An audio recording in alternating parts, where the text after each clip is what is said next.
Greetings, programs, and welcome back to the Awesome Friday podcast in our final episode of 2022, where we're going to review two new-ish movies for you. My name is Matthew, and joining me, as has become customary in this month of December, is Rachel. Good morning, Rachel. How are you today? I'm good, thank you. How are you? I'm good.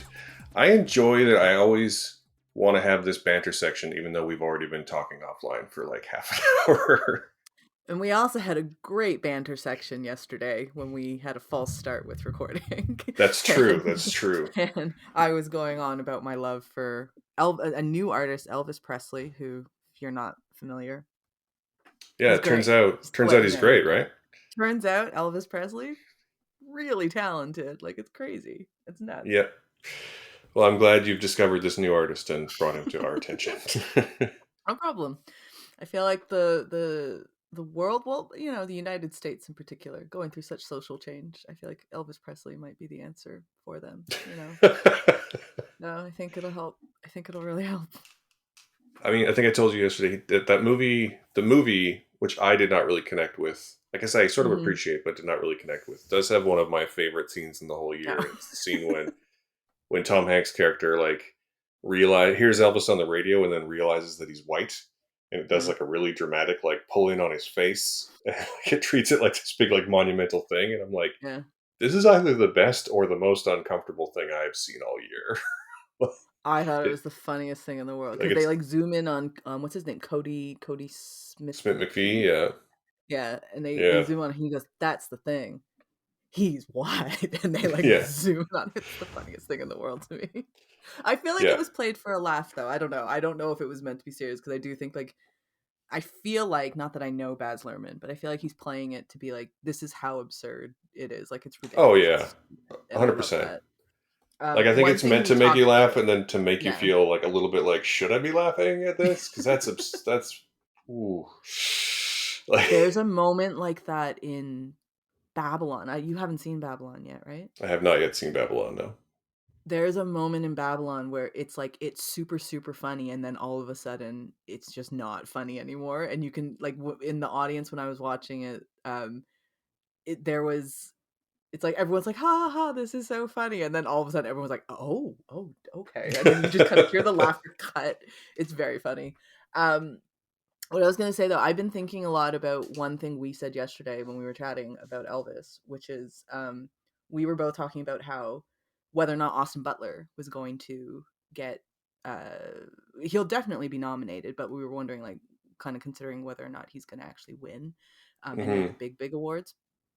And you're fairly convincing, as I'm getting there. I thought Brendan Fraser had it for a long time, but now I actually think it's more Austin Butler's game. But the thing that I've been thinking about is when we were comparing it to Rami Malek, and we were saying Austin Butler looks nothing like Elvis, just nothing like him. I really don't think they look like, but he somehow gets Elvis. And I think you were the one who said it. You're like, he doesn't look like it, but he feels like Elvis, whereas Rami Malek does look like Freddie Mercury. Yeah, but doesn't feel right. No feel whatsoever for that. And I've literally been thinking about that since we chatted, because I was like, that's a really, really great point.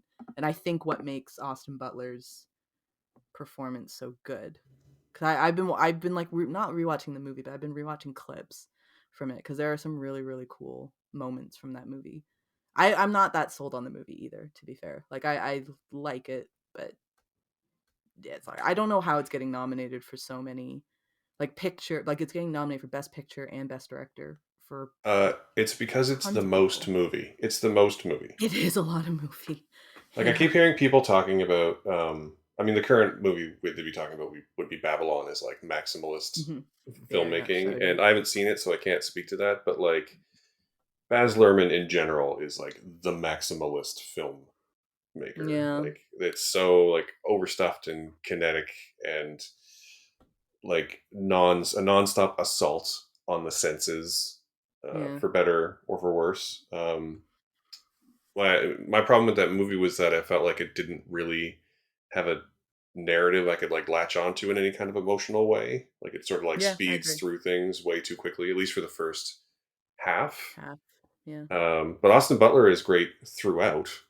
He's and and the other part of this that we were talking about is my greater thesis that he's playing a beloved pop icon who is deceased, and therefore Yeah. he will probably win because that seems to be the way you play someone who's like a famous rock star who's dead, then you win the award. That seems to be the rule. Who else has that happened for? So Rami Malek, Rami Malek, that was the most recent one. We were yeah, talking about Walk the Line. So I know, would Reese Witherspoon's character be considered a pop star in her own right? Is that a thing? yeah, she was a huge star. That's fair. Yeah. I Okay. can't remember I if she had was alive or deceased at that time though. oh and But like, I think then the more recent trend would be like Taron um, Edgerton. Egerton, who did not win or even get nominated for an You can Oscar get nominated, yeah. for Rocket Man, even though that was a much better movie than Do you Bohemian Rhapsody. do you think the problem was though is that it came out a year after, like not even I don't even know if it was like a full calendar year. Like it kind of just felt like it came out months later, but it ended up qualifying for the awards the next year. And I wonder if people were just kind of like, oh yeah, okay, so now Elton's got one. Like, and do you know what I Yeah, mean? Like a bit of fatigue. I don't know. that's a tough question too because Rocket Man was directed by the guy by Dexter Fletcher, who took over Hmm. directing from Bryan Singer on Bohemian Rhapsody. So it was a lot of the same, like in a lot of ways, it had a lot of the same feel, Hmm. uh, especially if you were like plugged into the discourse like we are. Yeah. You And know, and also because I I think don't think anyone outside who like isn't involved in film yeah. Twitter doesn't really notice that kind of thing. But But I'd also say like Freddie Mercury and Elton John too kind of belong not in the same time. I think Elton's a little bit before, but they're both like flamboyant rock stars who kind of did the thing where it's like Elvis was flamboyant, but not in the same way he was that those guys were flamboyant. Like he was flamboyant in a very particular Elvis way, as I yeah, have learned in the last week. yeah. But And your yeah, discovery of so this fantastic new yeah, of this. artist, Elvis Presley. Listen, do you know that he's originally from Mississippi? Did you know I that? I did know that. I've been pulling not real actual fun facts about Elvis to Matthew, who actually you do have been an Elvis fan for much Yeah, my time. mother was an Elvis So, fan, so yeah. yeah. I was more Did you beat know? like my dad was a Beatles fan. Okay. Here's a fun Elvis fact for you. Did you know that Riley Keough? I Kyo? can't remember. Yeah, that's his Yeah, granddaughter. Yeah. granddaughter, Elvis's granddaughter. I did actually know that from Zola, like when she was in Zola. I remember looking her up and they were like, "Oh, she's Elvis's granddaughter." And I was like, "Oh," and I like looked at her and she does not really look like a Presley in my opinion. Lisa Marie I think really looks like Elvis. Hmm. But then her brother who very sadly passed away, he really looked like Elvis actually. Like he had that thing. I guess Riley maybe takes after her dad more. I don't really know who her dad is. But she knows who her dad is. I'm sure. I just don't know who he is. That's all. I'm not implying anything about Riley Keough's life. But yeah, that's interesting that that Elvis. No musicians though. Nobody else. Well, Lisa Marie tried, but the Riley and Lisa her Marie had brother. that one good song back in the '90s. At least it was I do. catchy. It's so sad. The biggest thing I remember or I associate with Lisa Marie Presley is that really awkward kiss with Michael Jackson. I think it was probably at the MTV Awards or something like that. Yeah. That's my like lasting memory of Lisa Marie Presley is that moment, and I'm like, that's a shame because I'm sure she's done much more interesting things than awkwardly kiss Michael Jackson on national television. But yeah, I but who mean, knew? I think Elvis Presley, good dude. most people have. Eh, Eh, eh, yeah. eh. Anyway, turns out Elvis is great, and that's the end of the pod. No, It's I will so the thing with Elvis that movie is like as much as I was very middling on it, and I agree with you. Like I think I don't really like Baz Luhrmann's style in general. Like I'm not big on his stuff at all. But I think if anything, what it did do, and I think it's definitely not just me, because I've seen comments on like YouTube videos too, is that it did make people like look up Elvis stuff and like made a bit of a different generation, plural generations, like interested in him. And for a lot of us, maybe we just didn't think of him. I thought of him more as like a cartoon character than anything else, but Hmm. um this movie kind of made me more interested enough that I looked him up and yeah, realized, who knew Elvis Presley, great singer. Just yeah, it's weird, but like, but that's what the thing I think is cool about the movie is like, regardless of what you think about it and like I whether or mean, not yeah, it's a good movie, the it music did is great. reignite a big interest into his life and his music. Yeah, Um, and the music and I think is pretty universally the great. music, yeah, it is, yeah, but I, I can't really remember now. Did the same thing happen for Elton and for Queen as well? Like, was there like a massive I re? don't think that they were as far out of the conversation at that point. That's true. That's Like very true. like Yeah. Elton's Goodbye concert came out like in the last couple of months. So like he's still around. Very true. Yeah, and and Queen Queen without won't let Freddie it die. Mercury, Like they yeah, won't let they it keep die. going. Yeah, that is true. Like if you look up stuff from Elvis, like you can find black and white video of him like on Ed Sullivan, which feels like a lifetime ago, which it was a lifetime ago, but That's like two um lifetimes ago at this point. yeah, many a lifetime now. So I actually saw a really cute video this morning, and it was, I don't know what the channel's called, but it was like elderly people, I think they called it, elders react. They gave them some old clips. They gave them an old Ed Sullivan clip, and then they gave them clips from the '68 comeback special of Elvis, and it was like them watching it and seeing the women in particular. They were so adorable. Like they were like, they just be like, these are all had to be what, 70, 60, 70 year old women, maybe even 80, Mhm. and the men too, and they're all just like, it's like they're teenagers again, and it was very, very sweet. And one woman was like, oh, my parents blame everything I did wrong in my life, my parents blamed him for everything I did wrong. I was like, that was really funny. Yeah, I love, like, that was a very, very sweet video. I'll I send it to you mean, later. I think that it's is cute. one thing that that movie really gets right in a really interesting way, though, is right at the beginning when Colonel Parker like sees Elvis for the first time, and he's like, Mhm.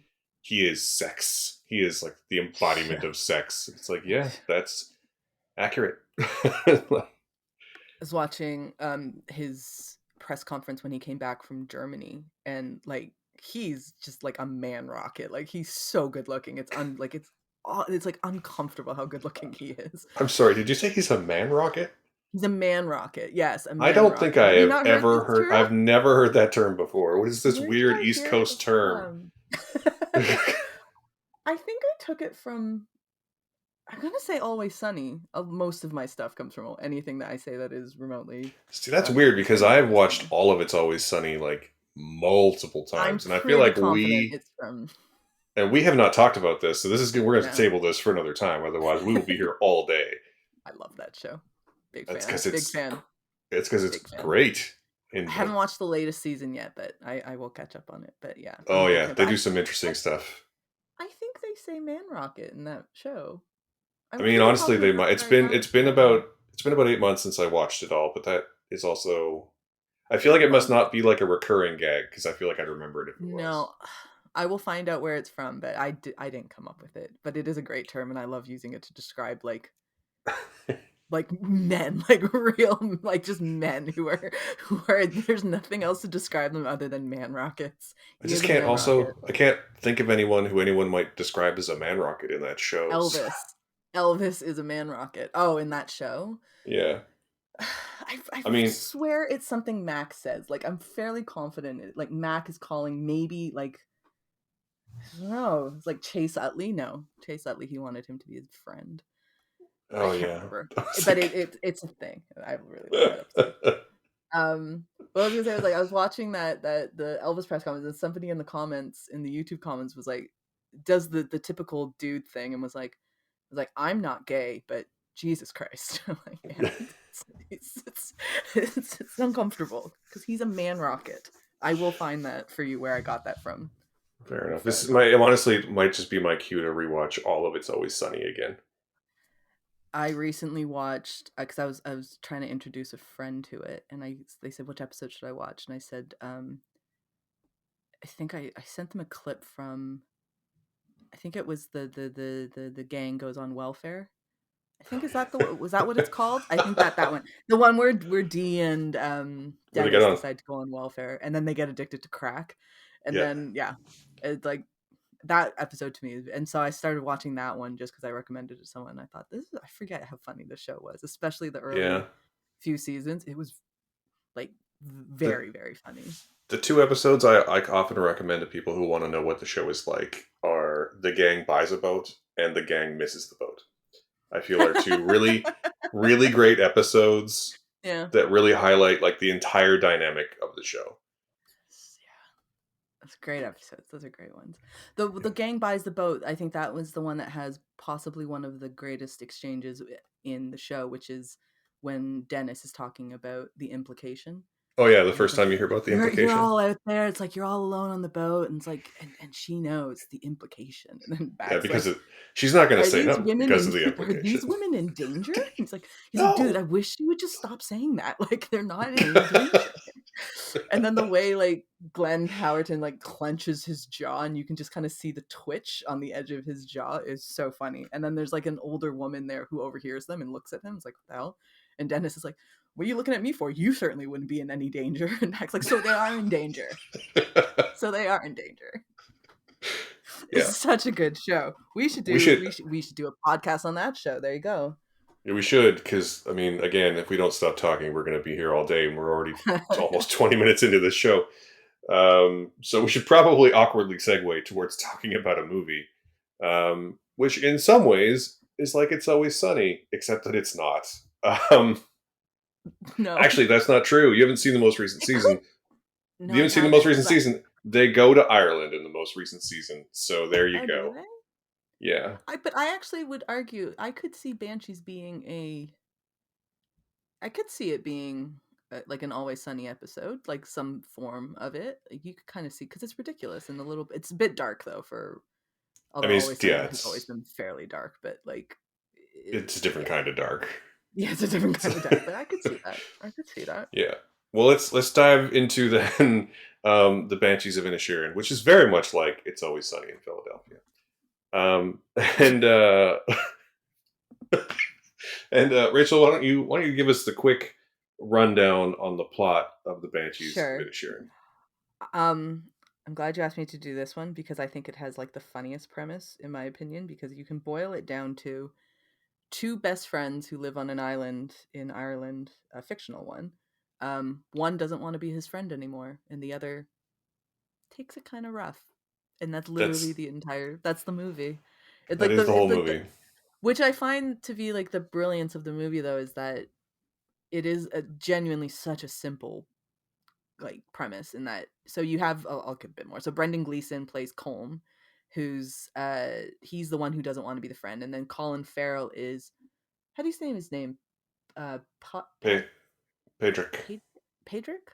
Yeah. Um, yeah, he plays the one who's like, well, why? And then the movie is literally like him just not understanding why Colm, his like lifelong best friend, doesn't want to be his friend anymore. And Colm just goes into, I just find you boring. Like he actually says some really It's horrific really stuff mean. that just cuts deep. Like he's just like, I just don't have like I feel like I don't have very much time left on this earth and I don't want to waste it with you is effectively what he's saying Yeah. to Colin Farrell's character. And yeah, and Pedrick lives with Siobhan, who's played by an immensely amazing Carrie Condon, who I love. I think she's so good in that. And it's just yeah, it's that literally is the movie. It's just about that, and it sounds maybe slightly boring if you haven't seen it, but it's not. It's by the directors Martin McDonagh, who also did a bunch, but In Bruges is probably the one he's most famous for, which also has Colin Farrell and Brendan Gleeson. Which also that movie, if you think about it, you like that. The premise of that is guy messes up at his job and they Now have to they're in go and wait, Bruges. and now they're in Bruges and they need to wait it out. That's like Yeah. that's literally the premise of that movie. Yeah, and But for yeah, better or for Banshees is worse, it's yeah. I mean, Martin McDonagh has done. I mean, he also did Three Billboards, which won a bunch of awards. Even I though I don't didn't like that movie. didn't really like it. He also did Yeah, Seven same. Psychopaths, Love that movie. which is pretty great. I Mhm. think In Bruges is still my favorite of his movies, but that's easy because it's so fucking good. It's very, very good. So Yeah, feckin' good. See? yeah, it's You true. you change it to Um, feckin'.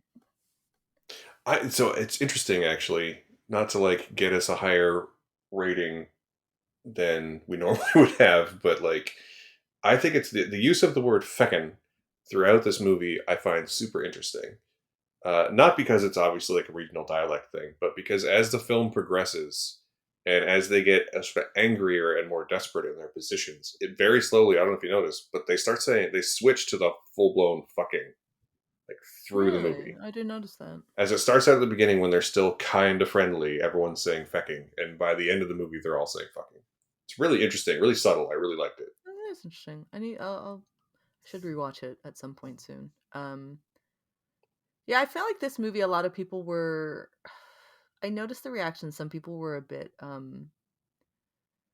I guess, disappointed is the best word to say, and I think because they were expecting something like an In Bruges again, and this movie is not miles apart from In Bruges, but it is different. Like it's not the same movie, and to me, this one is far darker than anything In Bruges did, even though In Bruges involved like killing children and things like that. Like that was obviously very, very dark. But this one to me, because like It's not as like it's not as overtly funny.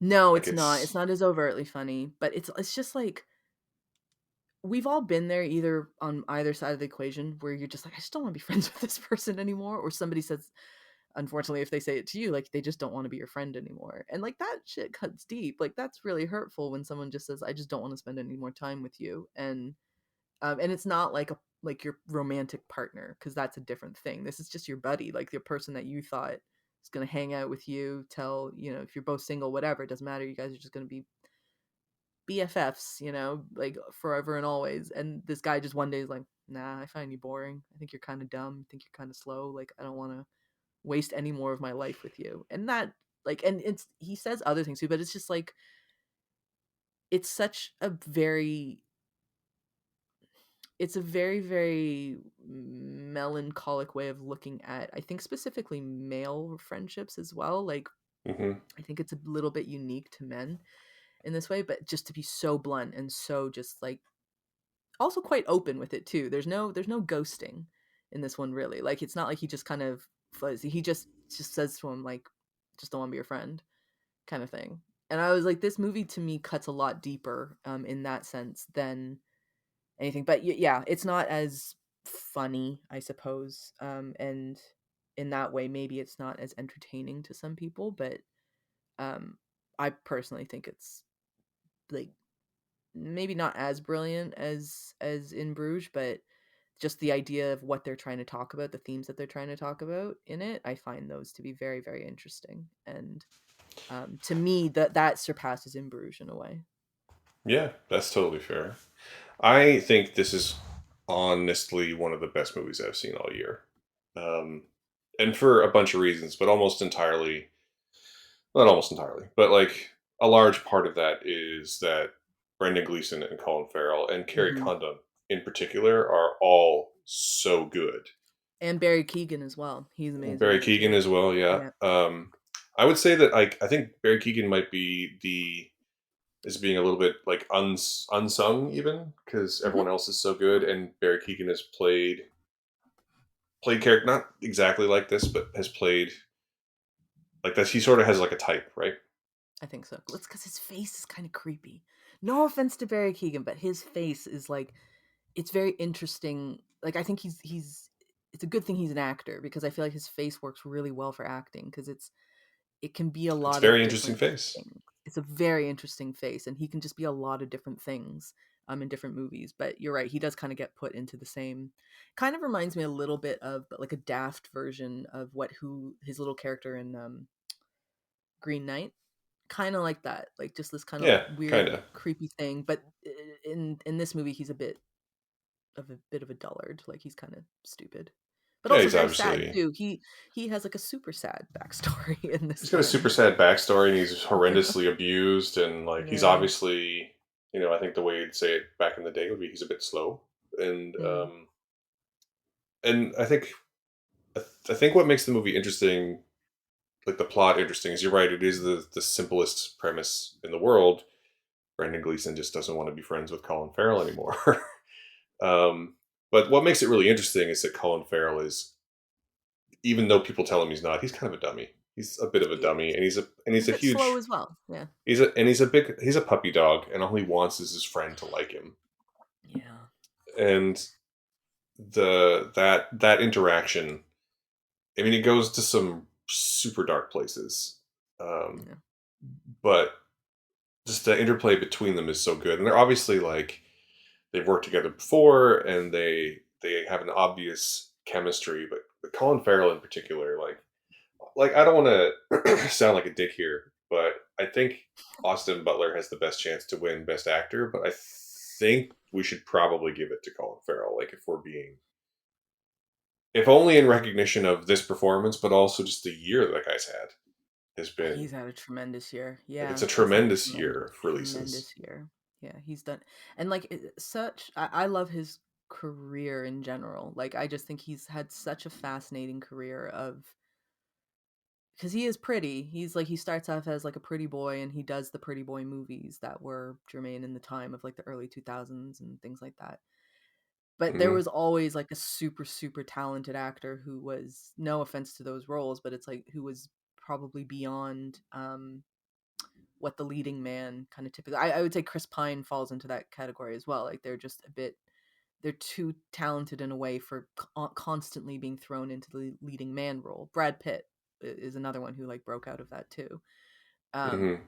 but I love seeing Colin Farrell's career because I think now, not just now, I'd say maybe what in the past 5, maybe even 10 years, he's really kind of turned it around of being like showing just how great of an actor he is and moving beyond a lot of the tabloid gossip stuff that used to be associated with him more so than any job that he ever did was always about other his extracurricular activities in life. Yeah, I Um, think a way I've tried to I explained it to someone I was talking to the other day is that he broke out with this amazing performance. Um, what was that movie called? I'm trying to think what his very Tigerland. first was. Tigerland. Tigerland His his big one. Okay. it was his first like big one. The one that people were like, "Oh, this guy can act," and then Hollywood was like, "Great, let's put him in all the things." Yeah. And but the whole time, what he really should have been maybe is a character actor. Something the place where Brendan Gleeson has existed his entire career. You Yeah. know, I guess um, it's, I mean, not to say it's one of those like oh, poor him for being good looking, but like it is kind of the a bit of a curse in Hollywood when you are handsome, is that this is going to be the thing that happens, and I can't blame them either for just diving into it. Like I considering that mean, if you've probably been a struggling actor for a while and now all of a sudden they're offering you maybe roles that aren't particularly challenging, but they pay a lot and you know that it's going to make you famous. I well, and can't really the kind fault of them for thing doing like it. yeah, the kind of thing too that's going to get you endless residuals from playing on like late night Yeah. network TV. Yeah, I Yeah. mean, I don't begrudge him any of that stuff, but he's definitely been more interesting in the last 5 years than he has in the first five Absolutely. years. And Definitely, even definitely. it's funny. I remember distinctly watching him in the Fantastic Beasts, the first Fantastic Beasts movie. Mhm. And when there's a big reveal in that movie, and this movie's old, so it's not a spoiler anymore, but there's a big reveal that he's actually the bad guy and he's actually Johnny Depp. And I remember thinking at the end of that movie, being like, can we go back and watch the whole movie again with Johnny Depp and have him revealed to be Colin Farrell? Because that would be amazing.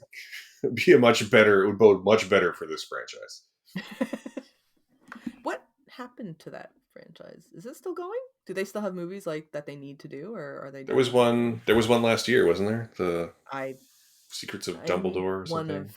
like 10 people in the world who didn't get into Harry Potter, so Oh yeah. I've I Well, kind of watched they're too not very little good, of so it. don't feel bad. I've heard that. Yeah, I've heard that they're not great, but I haven't actually um seen. I've only seen the first two. I haven't seen the third one. wasn't Eddie Redmayne in Yeah, that? Yeah, yeah. whatever. But Anyway, we're off topic. yeah, one thing I'll Um, say, like, there's a cool Irish movie called Intermission that Colin Farrell's in, and Cillian Murphy is also in that one, I believe. That's the only movie I think the two of them ever did together. I always wish that they had done more, because I think that, like, more Irish movies specifically, because I just feel like they're two of probably the more exciting Irish actors that came out during their time. Jonathan Rhys-Meyers is the other one. But I was watching Colin Farrell's actor on actor interview on Variety with Jamie Lee Curtis, and mhm, I didn't realize it, but Carrie Condon is in Intermission as well. Like, he punches mhm. Carrie Condon in the face in Intermission. And I was like, oh, like, I didn't realize she was in that. I actually didn't even realize she was Irish because I associate her more with uh, Better Call Saul, So being interestingly, I yeah. am the one person who hasn't watched Better Call Saul. Oh my god, Um, did you watch Breaking Bad? so yes, Okay. but I associate Carrie Condon with two things. One, more recently, she is the voice of Friday in the Marvel movies, like Tony Stark's Oh, replacement AI. That's Carrie Condon I didn't know that. after Jarvis becomes Vision.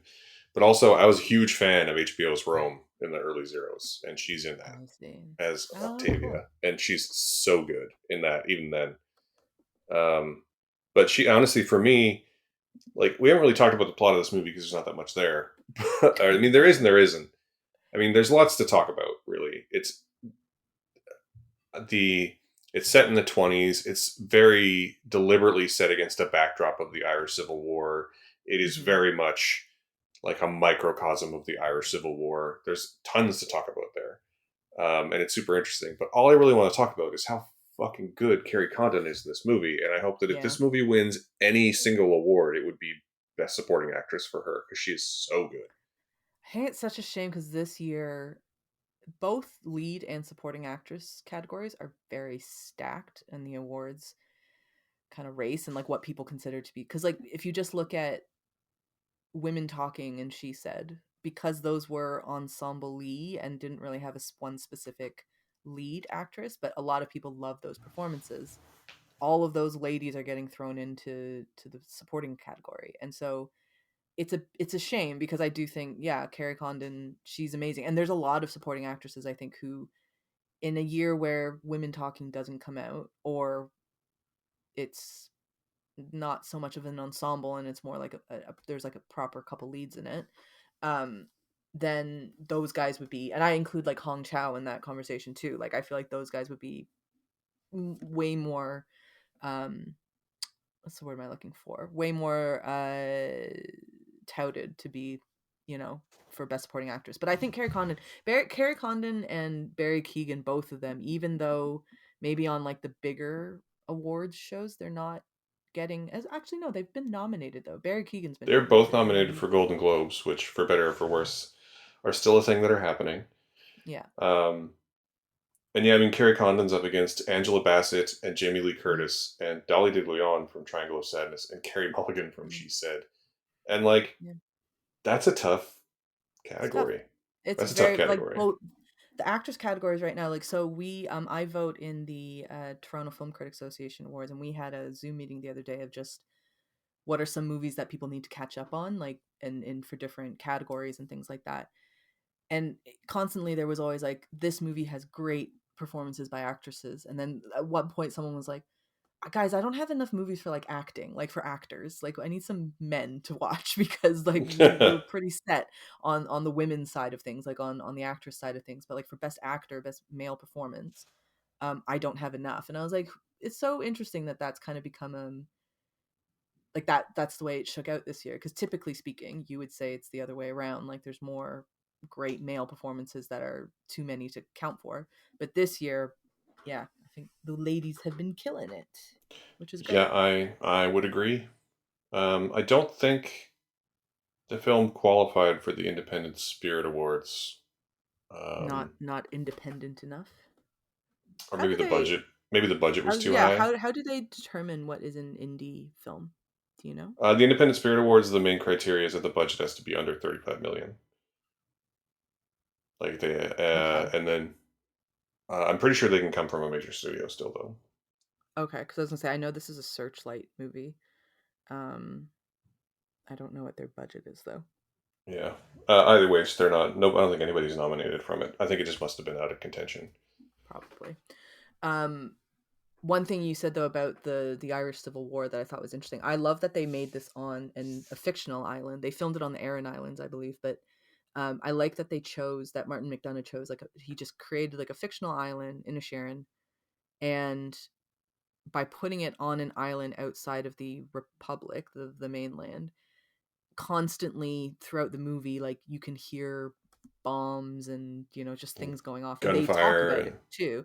Yeah, and they're like, oh yeah, like let's what's happening over there. And I love the way that they incorporated the Civil War that was happening at the time without it being a war movie itself. Like, and if you'd put it on the mainland, if you had actually had it take place in the Republic, or it was part of the Republic, but like actually on the main land, um I think it would have been a very different movie then. Because why are these two men in the middle of a civil war being like, "Oh, you won't be my friend," like, and like that's an interesting bit too, like an interesting layer of, hey, like this big thing is happening in our country and it's massive, and they don't know it, but like, um, oh, what did this happen? No, this like so the World War One's already kind of passed and things like that, but like something else yeah. is going to happen too.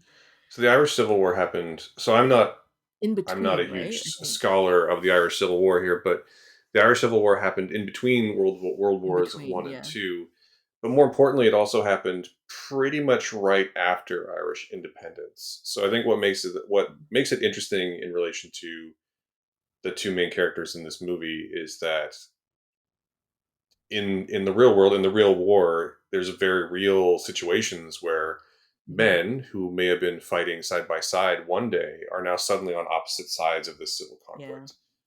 And it's sort of that's it's interesting because like the relationship between Cullum and Pedrick is sort of that, right? It's they're best friends one day, and then one of Oh, them decides not to interesting. be the next day.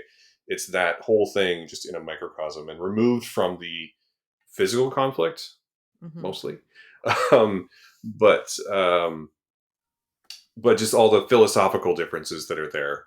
Um, Yeah. it's the That's a same. really It's good point. along the same lines. Um, and it is, I think it honestly, like, again, not just to circle back to Carrie Condon, but my favorite scene in the whole movie is when she confronts Cullum, Brendan Gleeson, Yeah. who's spent at Yeah. this point half the movie being like, I don't want to spend time with him anymore. I don't want to spend time with you anymore. And she's like, why would you do this? And Brendan Gleeson says, well, he's boring. And Carrie Condon's like, you're all boring. Like, all of you are boring. Like, all you stupid men on this stupid island are boring. Like, get over Yeah. yourself. Like, and she's I so good and so like righteous in that moment, and it's just like wow, just so good. yeah. And I hope that is her Oscar clip when she is nominated, because that is It my has to be. again I think my favorite scene in the whole movie. It has to be. That has to be her Oscar clip. Yeah, I love that scene too. She's really great, and like I just love that she like comes to the defense of her brother as well. Like there's something about that I found very sweet because what we understand of her is that she's a very capable woman and she's quite intelligent and And kind of she's does the probably thing, the but most capable person in the movie. yeah, it's true. Yeah, and There's like the one old she's lady who represents death, and then yeah. her, and then a bunch of dumb men, Idiots. Yeah, basically. a bunch of idiots. Bunch of big babies. But yeah, I love that she just kind of goes over and is just like, "What's your problem, man? Like, come on, like just stop this, like get over yourself," kind of thing. And I love that. I also love the donkey in it, little Emma, Oh Emma yeah, the donkey. so sweet. It's such a sweet like, and I love that it's like his little friend, and because she's like no animals in like Carrie Condon goes like no animals in the house. He goes, she's not just an animal, Siobhan. Like, she's my friend. Like, it's gotta be in there. And In a from like lesser all the movie, it intro, would have been a dog. yeah, I love that it was a donkey of all things. Like, it's just so yeah. And then that donkey ends up having a bit of a payoff later on. We won't spoil it, but yeah, it's a Yeah, good. I love the just those little inclusions of um Barry Keegan's character, Carrie Condon, and Emma the donkey, because it makes it. like I hesitate to call it like a boring premise because I don't think it's a boring premise. Like I think it can be very interesting, but it kind of It's builds it just out a little bit more. it's And I just think that simple. it is Like it's simple. not Yeah, it's not that's good. boring. Better It's word. Yeah, simple. simple. It's a very very simple premise, and it's done very very well. Like yeah, it's done very well. There's a few like I have a few nitpicks on it, like things like the lady that represents death, the old lady that's just like looming throughout the whole thing. I'm like, yeah, sorry. Like that one I was, hey, I could take or leave that. It's fine. Um but yeah, I just think it's such an and it's shot really beautifully as well. I think like it's not difficult to make Ireland look beautiful, but um they did a really really nice job of making it just look absolutely gorgeous and very, again, because the civil war is going on, so it's got that kind of nice contrast of there's bombs going over, but it's a beautiful beautiful island. Yeah, and I mean, and the acting is all great, and the script is great, and Hmm. like not only is the we've talked a little bit about this, but not only is the script between the main characters really great, but also like even the characters that are sort of in the background Yeah. are fairly fully fleshed out. Like Yeah. there's the like Barry Keegan's character probably gets the most of that, but then his Hmm. father, who is the local policeman, doesn't have a ton of lines, but is like very fleshed out through action. And even the two other guys who are always at the pub, who have like Yeah. 5 lines between them, you're like, those are fully formed characters. Like you know exactly who Yeah. they are. And like the woman who runs the post office slash general store, who's like, "Yep, I love that scene. I come from a small town. I know that woman." like, I um, love that. Yeah, I love like she's like, because like basically she's like, I tried opening your mail, but like what the hell? Like is that, and like the way she says it, it's like it's Siobhan's fault. Like, yeah, I was trying to like see through it, but I couldn't. She's like, what are you doing looking at my mail for? And she's like, oh, it's like just the things that I do. And I was like, I love that. I don't come from a small town, but I think that it's the yeah, type of small town small town behavior that I've come to expect via films, that this is what happens. So it's nice to hear that it's actually real. That's real. yeah. Every small town has one. How Well, we've how talked. small was your small town? Sorry. In the summer, there's about 10,000 people there, Oh wow. Okay. so And in the pretty. winter? I don't know. Depends. I haven't lived there in so long. I actually don't really know. When I left, it was like 8,500 in the winter. Wow. Okay. That is a small town. Yes, that is a small town. Yeah. Well, we've talked about this meanderingly for a while and effusively. So, how many stars out of a potential 5 would you give this movie, Rachel? I should have looked this up ahead of time, but I'm pretty confident in my review. I did give it an 8 out of 10, and I think I would stick with that. I reviewed it during TIFF, but I think I would stick with the 8 out of 10 slash 4 out of 5. So I'd do a solid 4 stars. Nice. It's a 5 out of 5 for me. Yeah. I loved every frame of it. Um, Mm. and I can't wait to rewatch it. We watched In Bruges right after having watched it, and I Oh, was like, nice. yeah, In Bruges is still a little maybe my favorite Martin McDonagh film, but like this is still a great film. This is still In Bruges also he's had Ray Fiennes though, and Ray Fiennes is like Ray pretty Fiennes is special. always a win, He's very always a win. special. So yeah. Have you done the menu yet on the podcast? I should know that. I haven't seen the menu yet. Okay. I've been so That I busy think it's coming lately. out on streaming beginning January. So Yeah, you my have wife went and saw it without me because I was too busy oh to go, oh. and she gave it a Did she 10 out like of it? 10. So Nice. I yeah, really like it. I assume that I will love it, but I know, and it's like seems like it's probably directly up my alley, but no, I haven't seen it. It's a good one. Okay. Um, there's just, I mean, this is like the worst thing to complain about, but there are too many movies right now, and I don't. It is true. I We're at the end of until your yeah. I have not had a lot of time, and now that I do have time, there's a winter snowstorm preventing me from doing things. So It is, what are you yeah. gonna do? There's a lot, especially I think the last few weeks. There's like this month, December, because like you vote on the Indie Spirit Awards, and so it's like there's just a lot to do. And I think you must be voting for the was it the International Critics Group as well, right? Yeah, so the Film Independent screening room I think opens in a week or two, Yeah, and the awards are in February. And yeah, the International Film Society critics we start. I think we start voting in the first week of January. I yeah. think So you I got a should few really weeks to look go. that up. Also, But yeah, we start voting soon anyway, and we're in the yeah, middle of trying to organize screeners for stuff.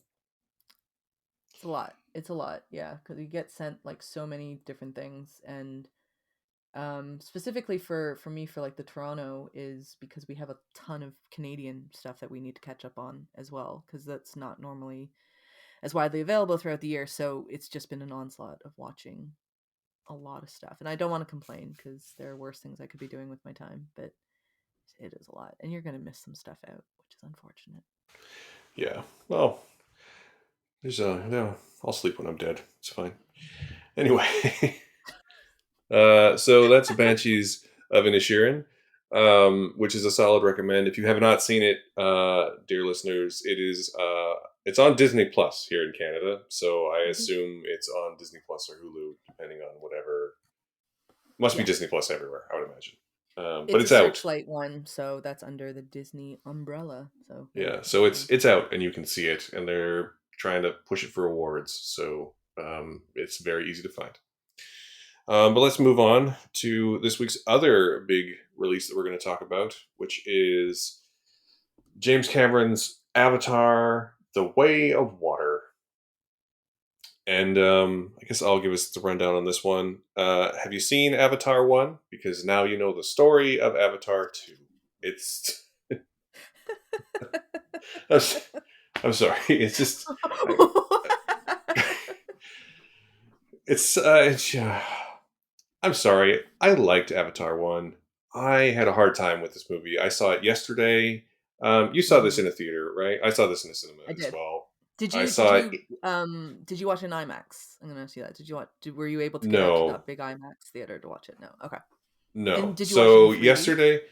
yesterday we went to watch it, and our choices were for the time frame we could go that we'd reasonably go. Were really only to watch it in normal frame rate in 3D. So we didn't get the HFR thing. We didn't get the IMAX thing, Okay. and I do Okay. wonder about that. I don't know. I But don't but before we dive in, so it's 15 years later on Pandora, I guess, or however many years later. Like it's been 13 years since the first film, but Jake and Natiri's kids are older than the oldest ones are definitely older than 13. It's been a minute on Pandora. Jake is now that's fully exactly what was written in the papyrus on the screen was it's been a minute. It's been a minute. papyrus. Anyway, In the papyrus font on screen, it's been a minute. yeah. Um, Jake is now fully integrated as the leader of the Omaticaya people in the forests of Pandora. And then the humans come back. Sky people. Um, yeah, the sky people. So he has a whole family. He's with Natiri. They have three children, plus they've adopted this young girl who was born of Sigourney Weaver's avatar post death, which is like I feel like the implications like there's a lot to talk about there. They've also all but adopted this human boy who has dreadlocks and wants to be a Navi and is clearly in love with one of their kids.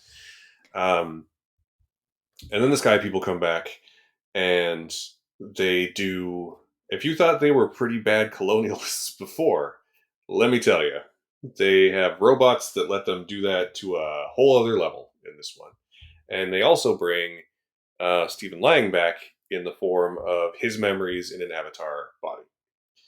And then the rest of the movie happens. Like it's not. I'm sorry. I'm having a hard time with this. I've been thinking about this movie since I watched it. So Jake takes his whole family because he realizes that he's being hunted. So he takes his family. They flee to the coast. They integrate with another tribe there. They learn about the seas of Pandora, which are absolutely stunning. And Mhm. Stephen Lang hunts them for the rest of the movie in an avatar body.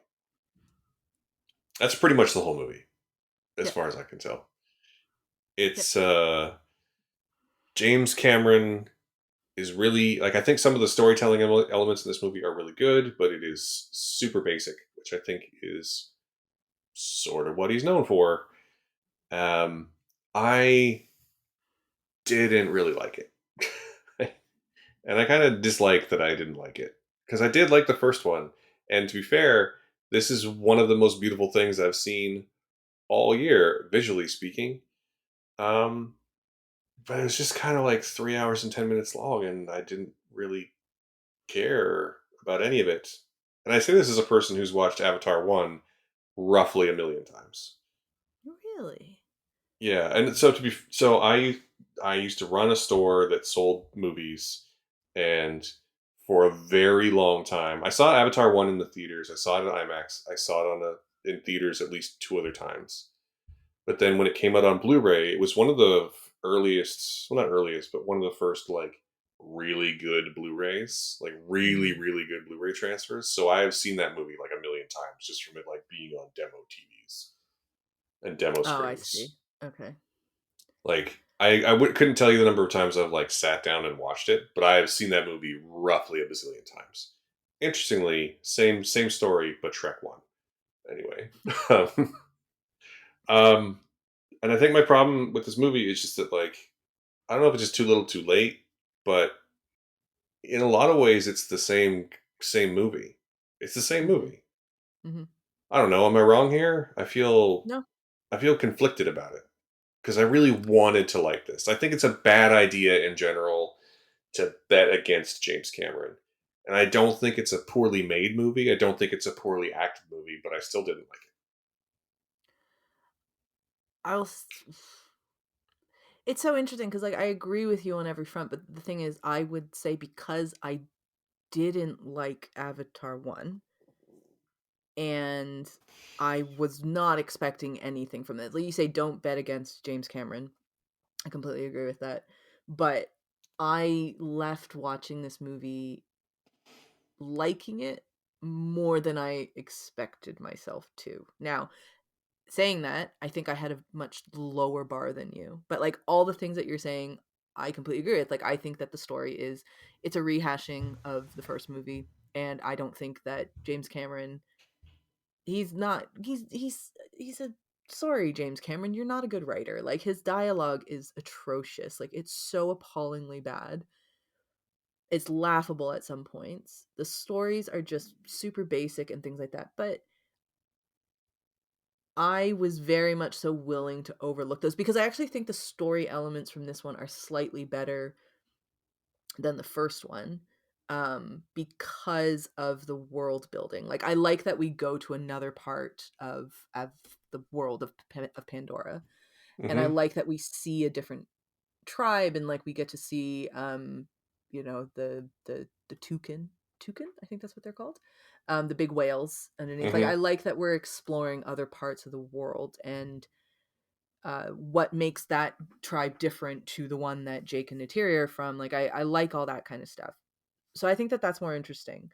I think the visuals are stunning. Like it is truly one of the most beautiful things that has been made to film in ages. Because as much as I know that the first Avatar was known, like people kind of went because of the technical stuff. That's why it has made so much money, and that's kind of why it stands in like film history or whatever. Never really saw the what was such a big deal about the first Avatar, like technically speaking, visually speaking. I never really understood why people were so crazy over it. In this one though, I get it. Like it is truly truly beautiful and it's amazing what James Cameron and then that's just a technology thing. Like that is not there's nothing against Avatar because the technology just didn't exist then. And James Cameron has said many times that like this he had to wait years to do Avatar because that he needed the technology to catch up with what he wanted to do. And my guess Hmm. is now Avatar 2, now it's really where he wants it to be because it does look stunning. So I got to watch it in I don't know about frame rate stuff. I know that that's been a really big discussion. I don't know enough about that to I I don't know where I watched it in IMAX. I watched it in 3D. I did have to take my glasses off a few times because it was giving me a headache. I do not like 3D. It really annoys me. Like I don't see it doesn't add anything to me either. Um, so I kind of landed on it where I liked it. I liked it more than I thought I would, but I wouldn't say it's one of the best movies of the year. And if you do say it's one of the best movies of the year, it's simply because of a technological point, not because it is, the story is very, very much so lacking in it. But I would say, like, look, Black Panther: Wakanda Forever, that is very much so a rehashing of the first Black Panther. It's a I very, very similar story between the two. But that one, I'm like, yeah, that's it. I didn't mind it. Like, I actually liked that movie. It was fine. I Um, haven't seen Black Panther 2 yet, oh, um, okay, sorry. which is just a whole other interesting discussion about my recent movie going habits. But But it's the same kind of thing. It's very this, much so yeah, a rehashing of it. And I don't know if that's necessarily a bad thing, to be honest, but because I don't know how many people go into watching Avatar 2 going like, I'm really into this story. Like, I really want it. So I, unlike you, I only watched Avatar 1 once when it came out in theaters back in 2009. That was the only time I watched it. And then the night before my screening for Avatar 2, I was talking to somebody because they asked me what I was doing the next day, and I said, "Oh, I got to go to downtown in the morning." And they said, "Oh, like, I don't even remember what happened in Avatar 1." I was like, "Oh, you know what? That's a good point. I should probably rewatch the first Avatar because I haven't seen it in 13 years." But it was like 9:30 at night. So I didn't get through the whole thing because I had to leave pretty early in the morning. But watching Avatar 1 again, I really didn't like it. Like, I genuinely, like, actively dislike that movie. And I don't actively dislike many movies, but that one I was like, this is not a good movie. It's just not good. And so that I think colored a lot of my opinion for Avatar 2, because I went in with a very, Mhm. very low bar, whereas I think you went in expecting to build off of what you loved about the first one. And to be honest, aside from the visuals, I don't know if there was much to build off of in the first one. No, I mean that's James Cameron's whole thing, right? Like Yeah. my opinion of the story of the first Avatar is that it is basically a perfectly distilled version of that kind of story. Yeah. Like the you know the disaffected soldier joins the American Native, like for indigenous society metaphor, to fight against the American military metaphor. Like that is that movie. Yeah. It's a perfectly distilled version of that movie set in a sci-fi world. Um, this movie is just the same thing over again with a Yeah. couple, like, but with his kids. His kids are But with there water and with water. water. Water this Yeah, time. and like there's a super long sequence in the back third of this movie where a ship is sinking. So it's like he's like, you know what? Let's throw some Titanic in there. It's There was so just, much Titanic stuff. I thought it was like, I literally was sitting there. I didn't write a review for this, but I was like, I hope every review points out that James Cameron loves handcuffing people to poles as a ship is sinking. Like, I want people to talk about this because there's so much Titanic in this movie that I was not yeah. And there's one expecting character who in the like slightest. gets handcuffed to a railing and then gets Yeah. freed and then is immediately And then re-handcuffed to a railing. It, and Kate Winslet's in it, which honestly I don't know why I didn't put this together, but like when I was watching the I, movie, yeah. I was like, there was so Cliff Curtis shows up, who Hmm. I think is a really great performer, and I didn't know he Hmm. was in it, and I was like, "That's Cliff Curtis. That's amazing. Like that's a really good casting choice." And also, but going into it, I'm like, I know Kate Winslet's in this. I wonder who she's going to be. And then throughout the whole movie, I'm like, "Where's Kate? Which one's Kate Winslet? I don't. I had the same thing. I had the I exact same couldn't." thing. And then it's when I looked it up after who she was, I was like, "Oh, okay, yeah, yeah, that was clearly. I guess it was clearly Kate Winslet." But I still didn't think I that. I went home and, like, after the thing, and I was just like, "Wasn't Kate Winslet supposed to be in this movie?" I kind of forgot that she was in it, and then I was just like, "Oh, she was supposed to be in it." And, like, clearly wasn't. Oh, I did not pay attention to the credits because I had to go to the bathroom right after. It's a long movie, people. It's very long. yeah, But I went home and I looked it up, and then I was like, "That was Kate Winslet?" Like, I actually can't put it together that that was her. And I don't know if I'll ever watch Avatar 2 again, but I think it might be because of all of the characters, her avatar looks not like her, nothing like doesn't her. resemble her at all. Yeah. Whereas like, um, Everybody else kinda does, yeah, you're right. yeah, like Jay, like Sam Worthington's digital avatar looks like Sam Worthington, just with a cat Mhm. nose.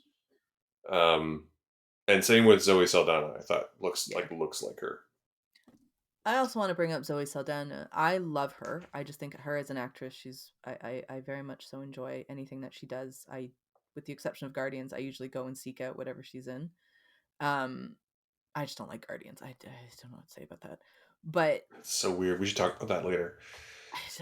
I don't know why I can't get on board with the Guardians. But um, one of the things I thought in the first Avatar that I really loved was her. I thought she was amazing, and like there's a lot of talk about performance capture. Like, does that it's not considered animated because it's not animated. It's It's well, rotoscoped. argue arguably not animated, but then it also doesn't qualify for acting categories because you don't see the actor's face. So it is kind of like this interesting thing. And I always thought Zoe Saldana was the best part of the first Avatar movie, was her, because she's just amazing in it. I was really disappointed in Avatar 2 that she gets sidelined for a lot of the movie. Like, a lot of the movie is this is not a movie about Neytiri and Jake anymore. It really is about their children, which is fine, like to move on from this couple, but I just thought we would get a bit more Zoe Saldana just because I thought she was the best thing. And then when she does come in, though, she does have some pretty cool scenes. I mean, But I was she's the single best action scene in the whole movie. Yeah, she does. But I don't know. I was that was one thing I was disappointed in, was I just wanted more of her, because I thought she's the I mean, to say she's the best actor when, because Sigourney Weaver's not really in this, but like I think Zoe Saldana is the best actor Well, that they actually, have Sigourney Weaver there. is in this movie the whole Oh, time. she's the daughter, right? Yeah, she's the She's just teenager. playing a teenager, which is Yeah, it's actually a weird. super interesting choice. I thought she was really Yeah. good. Like The again, fact that I didn't there's really not. realize that that was her, I think that that clearly goes like that she did a very good job of making movements like a teenager still does, and like that character's an interesting character too, I think. But yeah, Yeah, but I was disappointed there wasn't more Zoe Saldana. That's all. and that's totally fair because she was the best part of the first one. Yeah. Um, and I think, I mean, again, like none of this was poorly performed. I thought all the No. actors did a really good Yeah. job. I thought the kids did a really shockingly, like Hmm. good, not shockingly, but a good job. Especially the youngest one, Oh, she's who's so cute. so cute. Really, really, really cute little And kid. Yeah. I think Sigourney Weaver might be actually the like MVP of the movie for me, um, Probably. Yeah. just because her character is the only one that, not the only one, but her character has the most interesting arc as this Hmm. like. I mean, he doesn't quite go there, but there's this whole like Christ allegory because no one knows where she came from. Like, you Yeah. know, Who's your daddy kind of thing. yeah, Not Sigourney daddy. Sorry, Weaver's that sounds really avatar weird. like They don't know who the became, father is. Yeah. yeah, her avatar became pregnant, and like it's obviously implied that like Awa did it at the end of the Yeah. first Avatar, right? Um, but like, and just the way she interacts with the world, and like her obvious like deeper connection to the world is super interesting. Mhm. But like, it's not that interesting. It's just, like, It's there's I find this and so and fascinating though, like, because you like the first Avatar, I didn't like the first Avatar, but it just kind of shows, like, I think we're talking the exact same points on the film. Like, I think we completely agree on every aspect of this movie, but it's just because our expectations were different going into it. I come out more positive and you come out negative, but we literally agree on every single point of this movie. Like, I don't think that there's anything that you and I are like, no, I don't think you're right, no, Matthew. Like, I that's the thing. But I find that fascinating that like we're literally talking the same way about the same movie, but we both are feeling differently about it at I the think, yeah, end. I think the difference to me seems to be that like for you it all seems to have come together in a way that worked. And for Yeah. me, I think there's a lot of really interesting and great and visually spectacular pieces that don't coalesce into anything that really, like, I don't know why this movie needed to be 3 hours long. I don't Oh, know, that's yeah. like I don't know why, like I would say that even though I'm going to give this a relatively low star rating, like I would say it might actually still be worth seeing on the biggest screen you can find it on because it is, again, visually spectacular. Yeah. And it's Um, interesting. I'm more of a story person when it comes to movies. Like, the story is what will drive me. I can kind of get over maybe things not looking the best that they could possibly look or whatever. If the story is really great, then I don't mind. And this is probably one of the first instances that I can think of where I don't care for the story in the slightest. Like, I could give two shits about the character, like the kids and all that. Like, I wasn't very emotionally invested in them. However, this is a movie that I've been telling people, it's like, just go and watch it because it looks amazing. And I don't normally tell people like just go watch a movie because it's pretty. But this is Hmm. something that, to me, I think this is what I was expecting from the first Avatar, visually speaking, like to be that blown away, because I wasn't really blown away by the first Avatar. Maybe that was just me being bit kind of, I wasn't that young, but like young enough that I just was being like a cocky kid where I'm like, please, James Cameron, like give me something better.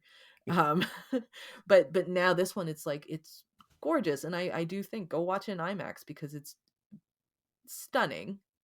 I don't know if you need 3D, especially if you like me, and I don't know about you, but you have glasses on right now. But do you So need to we wear your haven't. 3D glasses over your glasses? Is that a I thing that wear you I need to wear do as well?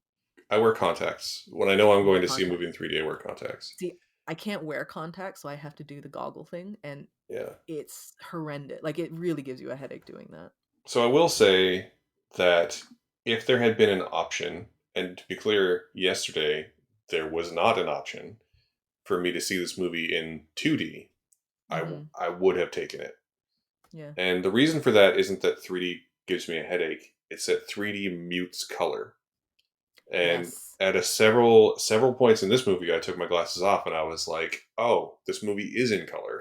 Because, like, not that it isn't in color when you're wearing the goggles, but like Vibrant color. Yeah. it's like, oh, Yeah. this movie's like vibrant and beautiful and like bright, and the goggles Yeah. mute all of I that. And completely agree. I like that is like I think when 3D is deployed, I know you said it doesn't do anything for you, but I think when 3D is deployed well, it can actually be very immersive. And I think that's one thing actually that the first Avatar got really right is that the 3D of it all was really really immersive in a theater back in the day. Um, and this one to some extent has that as well, but it's just the version of 3D we're using now is I don't know if it's different. My in my memory, it didn't used to dull the colors in the same way that it does now, I and I hate it. I agree. hate it so much. I can't stand it. There's lots I don't like, but like for me, it's the dizzy thing. It's I really don't think it adds anything. The only movie that I've seen in 3D that I thought this actually added to it was Gravity. I thought Gravity did a really nice job putting it in 3D. And the Yeah, only it's reason another cuz really the person I was with wanted to watch it in 3D and I was like, yeah, whatever. But also yeah. maybe because that's kind of black and white in a sense because it's out in space and things. So I didn't really the color is not as big a deal, but I did the same. So I had to take my glasses off a few times. I wonder if it had something to do with this frame rate thing that everyone's talking about. Maybe that's why it just made me feel very not well. So there was a few times, and I debated at one point just watching it without the 3D glasses because I was like, I can't do this anymore. Um, but I was surprised how much brighter the colors were than when you actually see it through the glasses. But I've heard, what is it? Martin Scorsese, his movie, is it called Hugo?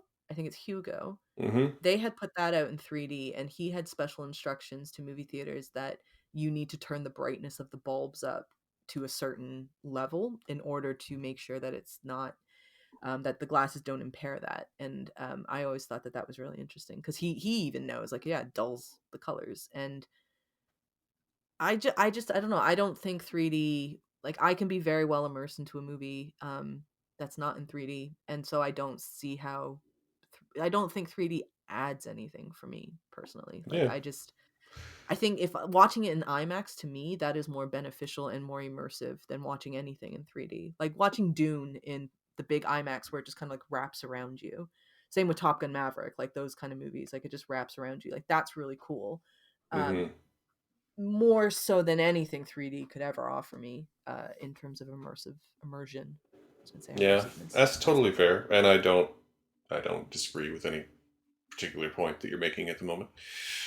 Um, and I think for me the difference is that with Gravity, and I think with Avatar one, and to some extent this one, I think the difference is the intent of it.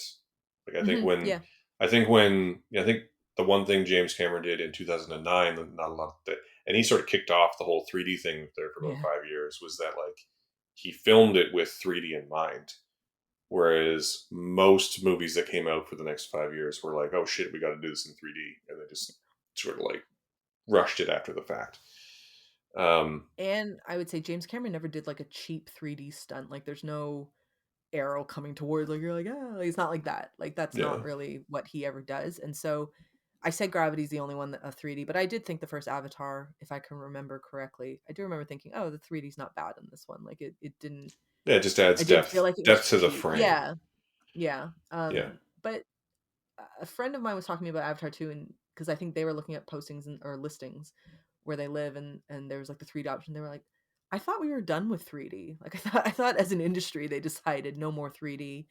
And I didn't think about it, but very few movies do 3D anymore because I guess the extra expense just hasn't been worth it. I don't know, but now I that don't. Avatar 2 is back, I wonder if we're going to see like another spurt of movies adding on 3D after the fact. I Because think the only thing it I is can say about cheaper. that, the thing I'll say about that is that, and maybe this is just because where I live, my only option is Cineplex. Like Mm. there's no other, like there is technically a non Cineplex theater a city and a half away. like like City it's and a half. all it's yeah, it's like next city over and then a little bit south. But where what am I trying to say? Blockbusters still always have a 3D option here. Like when we saw Dune, uh, which Oh, I see what you so mean. the Okay. first time I saw Dune, like Denis Villeneuve's Dune, it was in 3D, and I hated it. I didn't And even know that he did a 3D version of that, to be honest. Because well, I I don't know didn't if he even did know or if the that. studio did, but like I watched it in 3D, and I remember coming out of it and being like, I could not connect with this film. And Yeah. now that I've seen it a couple of times, and now I think it's great. But I distinctly remember coming out and being like, what was that?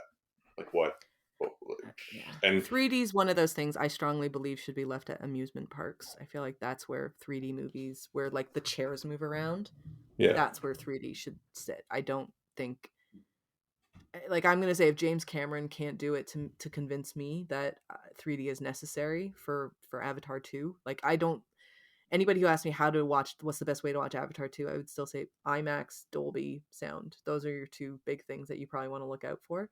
Hmm.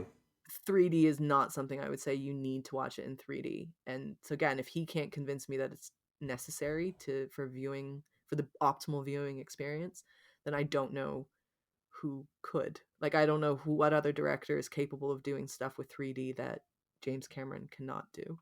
And I do think he does a good job with 3D. Like you said, the depth that you get with 3D is very interesting, and it's really especially in a world like Pandora where they do build it out.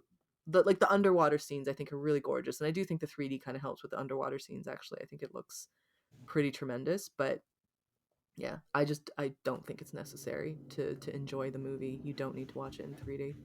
Yeah. Well, how many stars are you going to give Avatar: Zivea Poto? um, I see again. This is you with no half stars. I'm gonna go with a 3. Hmm. Is that because you're Yeah, rounding up or rounding down? it depends on my mood. Um, it depends on my mood. I won't lie. Sometimes I think about Avatar and I go, yeah, like a 7 out of 10. So the reason I work out of tens is because Exclaim works out of 10. So I always think of it in that way. But um, I think 7. But then I go seven's quite generous for a movie that I think it has a terrible script. Like it's very generous for a movie that I think is just the story is atrocious and the dialogue is atrocious. But then a 5 feels very low. Like a 5 doesn't feel like that's appropriate for a movie that is this beautiful and this great. But like a 6 feels fair. Yeah. Fair, right? 3, 3. For me, So it depends on how I'm feeling. Depends on how for I'm me, it's feeling. a 2 out of 5. Oh And wow. Okay. to be fair, I think if I was giving half stars, it would probably be 2.5. But I don't, so it's not. And and every time, It's funny. Did you watch The Office, the American Office? Yeah. So every time I end up in a situation like this, I feel like there's an episode of that show where I can't give you the whole backstory of The Office at this point, but Angela is married to the senator, and and Oscar's having an affair with the senator, and they go to a party at their house, and it turns out that the senator just wants Oscar there to be like his token Mexican friend. And at the end of that episode, Kevin's like, "You're a terrible person. You're just using your friends and family for political points. The food was excellent. The food at this party was excellent. But you're a terrible person. But again, the food was excellent." And that's what I feel like when I'm talking about a movie like this, because I'm like, it's not a good movie. Yeah. It's very basic, but it was beautiful. Again, it was beautiful. But no, isn't it incredible that it's like a movie that we're like, yeah, it's whatever, but it is beautiful enough that like it would be a recommendation to people to just be like, just go watch it because it's beautiful. Like I know I already said this, but it's like I've never said that about a movie before, where I think like people should spend 3+ hours and spend the money, extra money on IMAX. Like I've never thought it's, that's a recommendation to make just simply because it's a pretty film. I don't think that way usually. But it does say something about this film that it is so nice to look at that I do think it's worth it. I do think it's worth your time. I do think it's worth um whatever extra shillings it costs to to to watch in IMAX. Not 3D though. Don't shell out for 3D. Well, how do you feel like there is a third movie coming, Hmm. with a fourth and fifth plan, but the third one shot simultaneously with this one. I thought they're going up to So 7. I thought he was like, we're doing Avatar 7. no, it's five as far as I know, but it's also only three depending on how much money these two make. Mm-hmm. Okay. Um, so I mean, I don't want to relitigate the plot at all, but like, I just given where this one ends, which is interesting because like this whole story could be boiled down to like, I'm gonna run away. Oh, maybe I shouldn't run away. Is the whole story. Do you know what? Um, Okay, sorry. I know we've moved past this bit. The thing that bothers me about the story is that, like you said, like a character gets handcuffed to a rail, gets unhandcuffed, and then a few minutes later is then handcuffed again. Like the entire movie is like that. Like something happens, they resolve it, but then something happens again. Like the same thing happens again, and they need to resolve it once again. And you're just like, just stop doing the same thing over and over again. Like you're just putting yourself. You're making. It's that Einstein, or that quote of you keep doing the same thing expecting a different result, and that's yeah, the insanity. And like that's the definition of whole insanity. movie.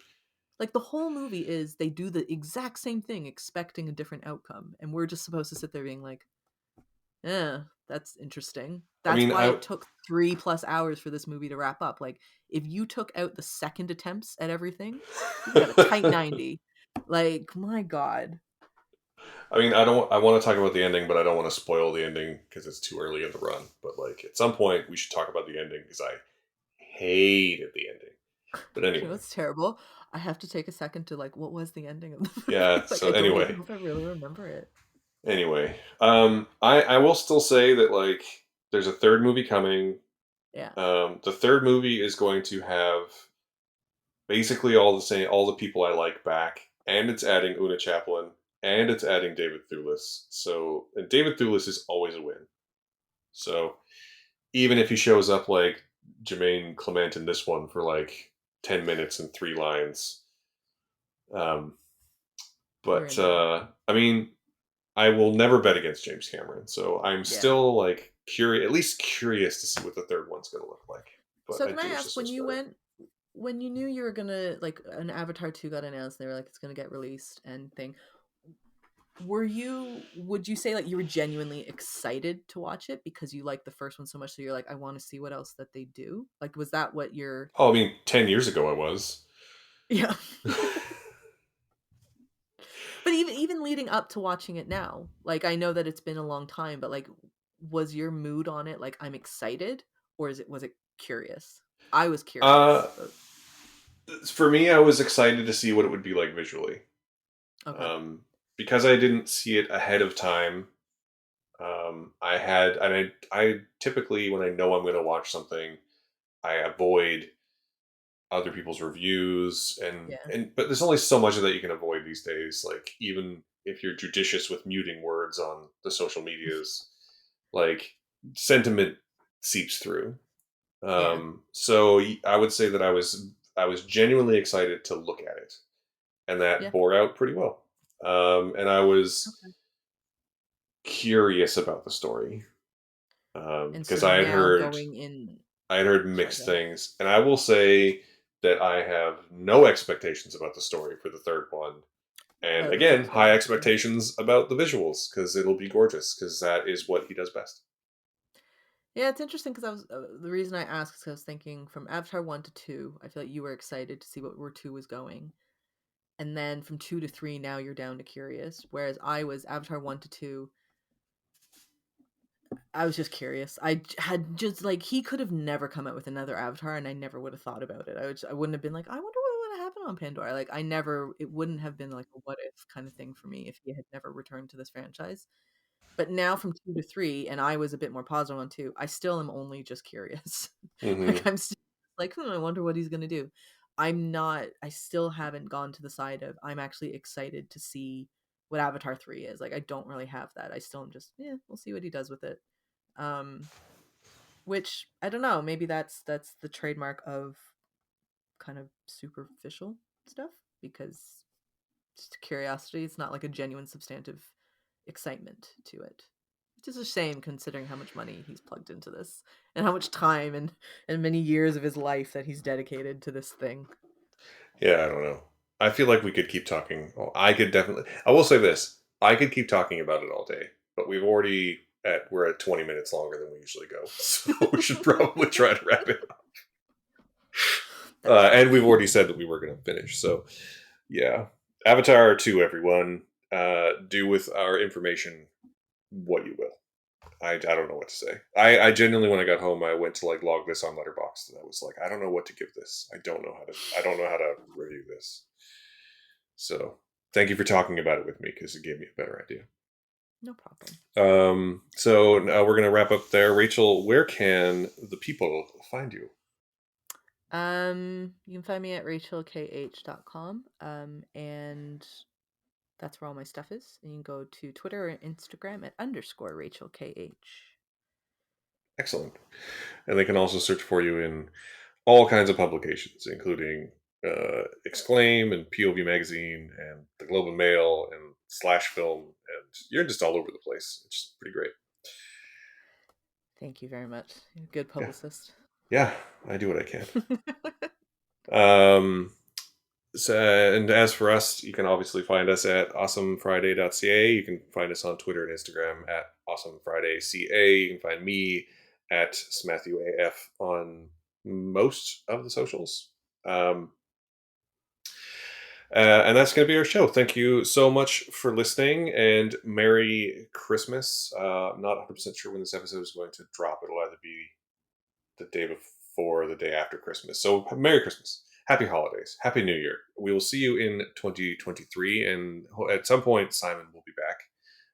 And hopefully, Rachel will be back as well, because we've really enjoyed our time here, whereby we, I mean me, with Rachel this month. If you have liked what you've heard, please feel free to give us a 5-star review on your podcasting platform of choice for this episode or the whole series. Smash that like button. Smash that subscribe button. That's what the kids say, right? Smash the button. Um, Smash it, and then on YouTube they would be like, ring that bell. yeah, ring that Okay. bell. Yeah, do the thing. Do the thing, and they point at the corner. Dude. Yeah. They Yeah, do the like the go under here and things like that. Yeah. You yeah, can't yeah. see. This is a podcast. It's in the doobly doo, but we're on Yeah. radio, so if you'd like to support us a little more directly, we do have a Patreon and a Ko-fi, and you can find those linked in the show notes. Um, we record this here. I record this here in Vancouver on the unceded lands of the Musqueam and Tsleil-Waututh and Squamish nations. And Rachel, Oh, yes. First time doing a land acknowledgement. I've been very excited. Okay, so I record within the jurisdiction of the Williams Treaties and on the traditional territory of the Mississaugas of the Scugog Island First Nations, the Anishinaabe, the Chippewa, the Haudenosaunee, and the Wendat peoples. Nice. We could talk all day about land acknowledgements, but let's talk later. That is it for the show. Thank you so much for listening. Once again, Merry Christmas, Happy Holidays, and we'll see you in 2023. And thank you so much for listening on this awesome Friday.